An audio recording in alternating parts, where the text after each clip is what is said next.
setelah Hakim Zack Yaqub itu, kemudian ada hakim lain yang seorang yang bernama Helen Jarvis, seorang perempuan. Dia membacakan sebuah pernyataan tapi dalam bahasa Indonesia. Iya. Iya, apa ini maknanya menurut Pak Firman atau menurut Yanti Malim?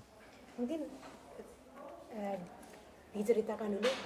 Helen Jarvis mengatakan dalam bahasa Indonesia, ditujukan sebetulnya pada para saksi bahwa betapa beraninya mereka datang ke sini, karena datang ke sini itu bukan tanpa risiko, dan tribunal ini tidak punya arti jika mereka tidak ada. Betulkah, Ya, Pak betul. Lili? Betul. Iya. Betul. Bapak sependapat?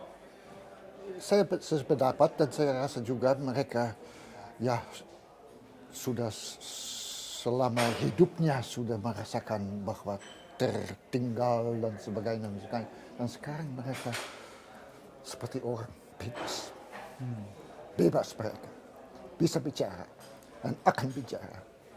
Dan akan didengar. Akan didengar di dunia ini. Ya? Ada poin lagi yang selain itu gimana? Mungkin yang dikatakan juga oleh Ibu Nur Syahbani bahwa generasi muda dibesarkan dalam sejarah yang tidak benar. Ya, ya.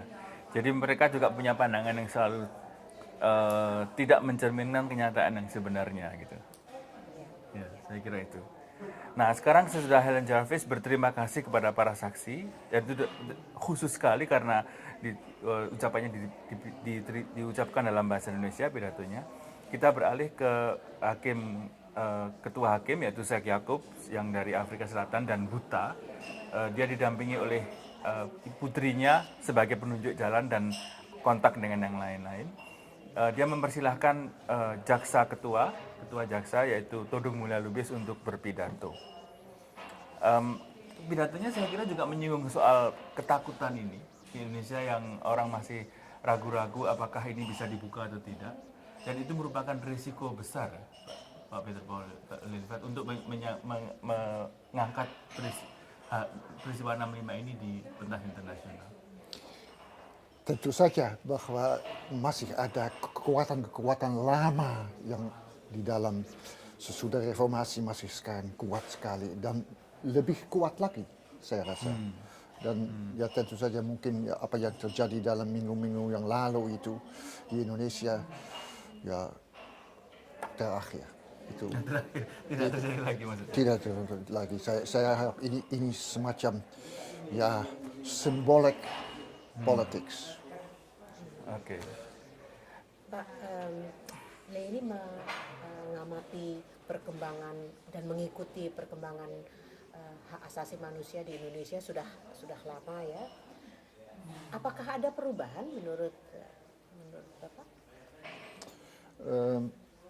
Sekarang saya rasa ada perubahan yang besar-besar karena orang tua sudah tidak berkuasa lagi tapi masih kuasa secara mendalam.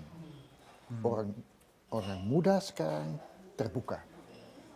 Itu yang paling besar di Indonesia. Kalau saya mengunjungi di Indonesia, saya terharu dengan pembukaan pikiran kaum muda.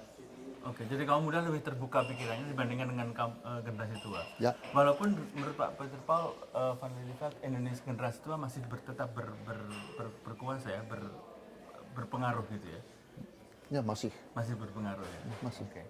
Saya kira itu yang juga tadi disinggung oleh hakim ketua jaksa Todung Mulya Lubis yang mengatakan bahwa orang-orang yang datang ke sini itu risikonya besar. Mereka akan bisa dituduh untuk paling sedikit menggantung cucian kotor di luar. Yeah. Tapi paling berat mereka akan dituduh sebagai pengkhianat bangsa. Ya. Nah, tapi dia bilang buat apa sih mengutik-utik luka lama? Harus dibuka-buka kembali. Apakah itu perlu? Bagaimana ini? Tapi dia juga mengucapkan luka itu tidak pernah sembuh. betul. Menurut Pak Lili bagaimana? Ya saya rasa itu bahwa dalam setiap keluarga yang bersangkutan bersangkutan itu, perasaan ada sesuatu dengan opa, Oke, dengan kakek, nenek, ya. kakek, Ya. dan keluarga atau paman, ada apa? Dan itu tidak baik untuk hati kami, untuk hati mereka. Mereka akan merasakan itu dan itu akan seperti dikatakan oleh juga Todio Moli dalam generasi ketiga. Dan sekarang kita generasi kedua. Masih satu generasi akan dirasakan ada sesuatu dalam keluarga saya yang tidak klop, tidak baik. Ada sesuatu, apa itu? Ya. Lalu, nah tapi masalahnya adalah status tribunal ini yang kemudian disinggung pada bagian terakhir pidato Mulia Lubis adalah bahwa hakimnya ini tidak berkuasa penuh. Sebagai jaksa, dia juga tidak punya otoritas kejaksaan. Lalu juga sebagai saksi, mereka hanya akan bercerita tentang apa yang terjadi, tidak punya kekuasaan hukum. Gitu. Mengapa? Tapi toh mereka berkumpul, mereka berpidato. Mengapa harus berkumpul itu? Walaupun semuanya tidak kuat gitu, Karena tidak punya status hukum. Gitu. karena ada satu hak hukum kemanusiaan di atas hukum yang dibuat oleh orang-orang biasa, oleh negara, oleh international community. Ada satu pikiran bahwa humanity is higher, kemanusiaan is higher Lebih than tinggi states. dari negara. Ya. Kemanusiaan lebih tinggi dari negara. Ya. Jadi di sini mereka atas nama kemanusiaan berpidatonya. Ya.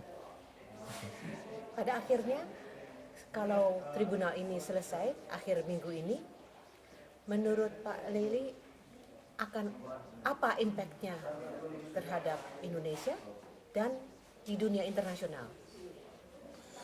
Efeknya sekarang saya tidak bisa melihat dalam Waktu pendek ini. waktu pendek. Itu akan ada di internet dan itu satu fakta. Dan fakta itu akan terjadi bahwa akan ada meluaskan pengetahuan di Indonesia dan di luar juga. Internet itu akan menimbulkan the truth. Sekarang pertanyaan pribadi Pak Lely, sudah dari dulu aktif sebagai pejuang hak asasi manusia, Ya. bekerja di Amnesty International. ya. Apakah Pak Lely pernah menduga suatu hari saya akan hadir di People's Tribunal? Ya. Ya? Ya. Ya. Jadi Bapak percaya bahwa ini akan ada? Ya. Ya, sudah lama saya bicara tentang itu dan inspirasi dari Bertrand Russell itu saya rasa jelas yang dibuat dalam tahun-tahun yang lalu itu. Tapi saya rasa ya, saya yakin bahwa itu akan terjadi. Ya. Tapi pertanyaannya adalah mengapa harus tribunal seperti ini? People's Tribunal, mengapa bukan pengadilan yang betul-betul pengadilan yang betul-betul berwibawa, yang asli untuk mengadili itu? Bagaimana itu, Pak? Seperti Yugoslavia gitu. Itu ya, seperti Yugoslavia atau seperti Rwanda gitu. Itu tidak ada di Indonesia. Ya, sejarah. Atau belum ada mungkin. Ya, belum ada, tapi saya harapan pertama ialah bahwa pemerintah Indonesia masih akan berkembang dalam arti internasional, akan melihat kembali apa yang terjadi. Itu dulu. Yang lain saya rasa tidak begitu penting. Penting bahwa pemerintah Indonesia akan bertanggung jawab. Dan itu masa depan. Itu Pak Lely percaya akan terjadi? Ya, oh ya. Oke. Saya kira ringkasan kita untuk kali ini cukup demikian. Kita akan bertemu lagi dalam ringkasan berikutnya dalam ketika nanti akan ada rehat makan siang dan kita akan bicara dengan Ibu Nur Syabani Kajasungkan. Terima kasih Pak Peter Puan. Terima kasih Pak. Terima kasih.